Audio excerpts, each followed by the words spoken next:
Andriy Otchenash, the crew commander of the Kara Nebezna unmanned aerial vehicle complexes in the 4th Brigade of the Rubies Operational Task Force of the Ukrainian National Guard, noted that a significant portion of Russian personnel is seeking to survive and is willing to surrender.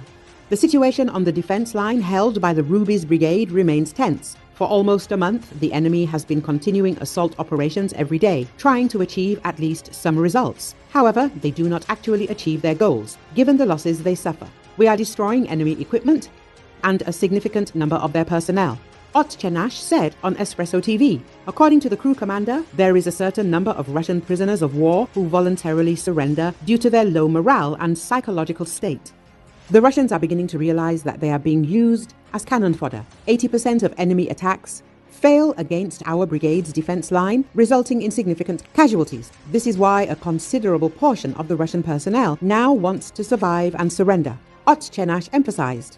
In the early days of the Russian offensive in Ukraine, it was stated that Russian army units were suffering from major morale problems. Then, numerous reports continued to suggest Russians lacked the will to fight. On many parts of the front, it was recounted that Russian units still suffered from supply shortages, high casualties and logistical problems, contributing to their motivation problems.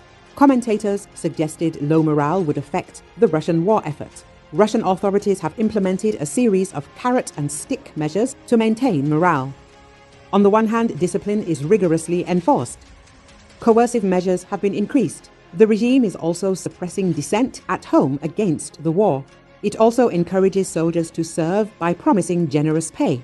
The base salary for a soldier is about $2,500 a month, with payment of $39,000 for wounding and up to $65,000 in the case of death. Compared with a median Russian monthly salary of $545, this is good money, especially considering that approximately 15 million Russians live below the poverty line.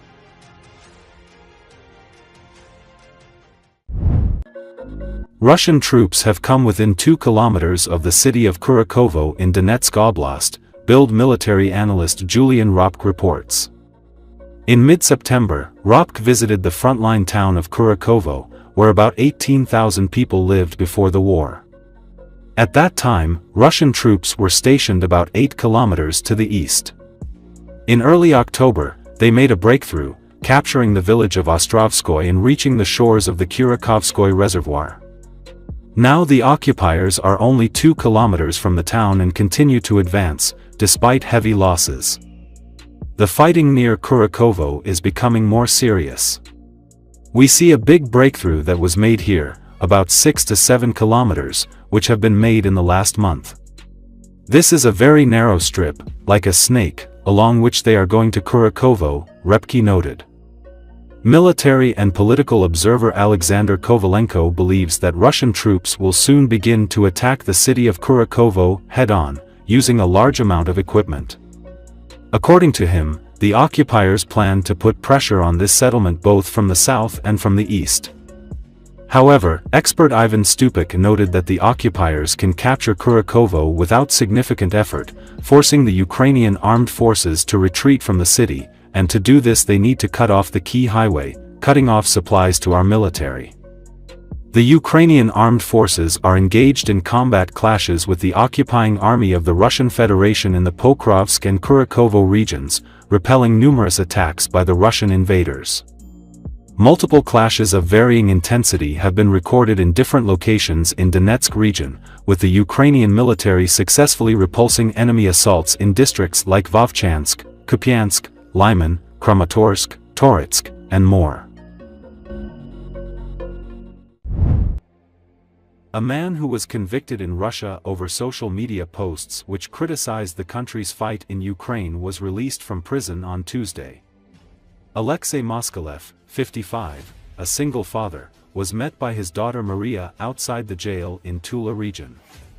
After his release, Moskalev told OVD-Info about his experience spending 2 months in prison.